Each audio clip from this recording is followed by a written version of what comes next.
Duke qenë që në muajin e Ramazanit, dihet që muaji i Ramazanit ka disa qëllime ose objektiva. Zoti Mandushëm thotë në Kur'an: "Ya ayyuhalladhina amanu kutiba alaykumus siyamu kama kutiba alal ladhina min qablikum la'allakum tattaqun." Thotë, o që keni besuar, ju është bërë juve agjërimi obligim sikur ishte bërë dhe popujt të tjerë para jush, në mënyrë që të arrini devotshmërinë. Pra, qëllimi final i agjërimit, se jemi në Ramazan, është devotshmëria.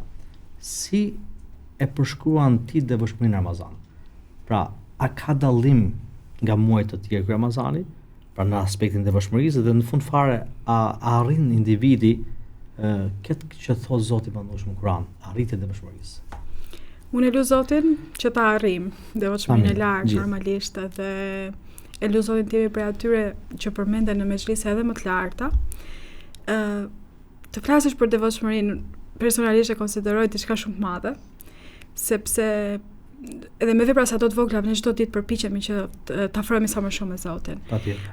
Por në muajin e Ramazanit, ndoshta duke qenë edhe që qetësia shpirtërore është shumë e lartë, edhe duke qenë që ti e shfrytëzon kohën më shumë për adhurim, mbase janë ca gjëra që janë shkalon nga jeta e përditshme vetëm për t'ju përkushtuar muajit të Ramazanit, leximi i Kuranit, namazet nafile, ndoshta edhe namazi i natës i përnatshëm, po themi, që ndoshta gjatë muajve të tjerë nuk është aty prezent gjatë gjithë kohës. Dhënia, sadakas, fjala e mirë, afrimi me njerëz, iftaret që ne mund të bëjmë me njëri tjetrin, socializimi, përkujtimi i fjalës mirë. Mendoj që gjitha këto janë hapa drejt devotshmërisë. Edhe sado që ti mundohesh që të bësh dhe të përhapësh më të mirën, Zoti e shikon atë brenda teje.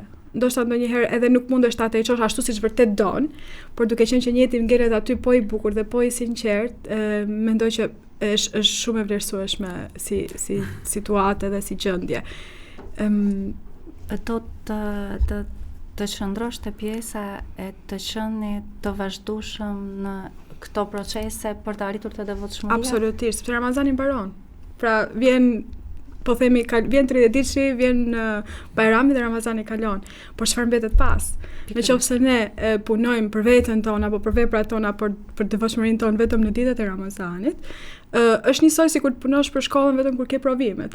Edhe normalisht është një dije e pa bazë, sepse do iki. Është një mekanizëm të cilin ti do ta mbartësh për 11 muajt e tjerë. Patjetër. Ndoshta edhe për gjithë jetën tënde, sepse asnjëherë nuk e diet. Prandaj dhe kur është Ramazani i fundit, po themi. Prandaj dhe Zoti e vendos qëllim që të kesh një energji, si puna po themi baterisë telefone, që të jetë e karikuar për 11 muaj të ardhshëm të vitit, dhe për të arritur njeriu në këtë gradë të vazhdueshme gjatë gjithë jetës së tij. Për devotshmëria është ajo mbrojtje e njeriu nga zjarri i xhehenemit, zotrujta, dhe nga gjunafet, për të arritur atë që është më sublime, të afrohesh me Zotin e gjithësisë. Ne shpresojmë që të arrijmë gjithë këtë muajin e devotshmërisë, pra devotshmërinë si muaj në muajin e Ramazanit si një nga elementet të rëndësishme çdo besimtari, pra këtë qëllim që ka vetëm Zoti ne ta arrijmë, shpresojmë të gjithë besimtarët, dhe njëkohësisht ta marrim këtë devotshmëri gjatë gjithë vitit apo gjatë gjithë jetës tonë. Për ta mbyllur për shkak të minutazhit, ne shpresojmë që ky muaj ta jemi të devotshëm dhe këtë devotshmëri ta mbarsim gjatë gjithë vitit. Na ndiqni në episodin e radhës. Faleminderit. Faleminderit Romina.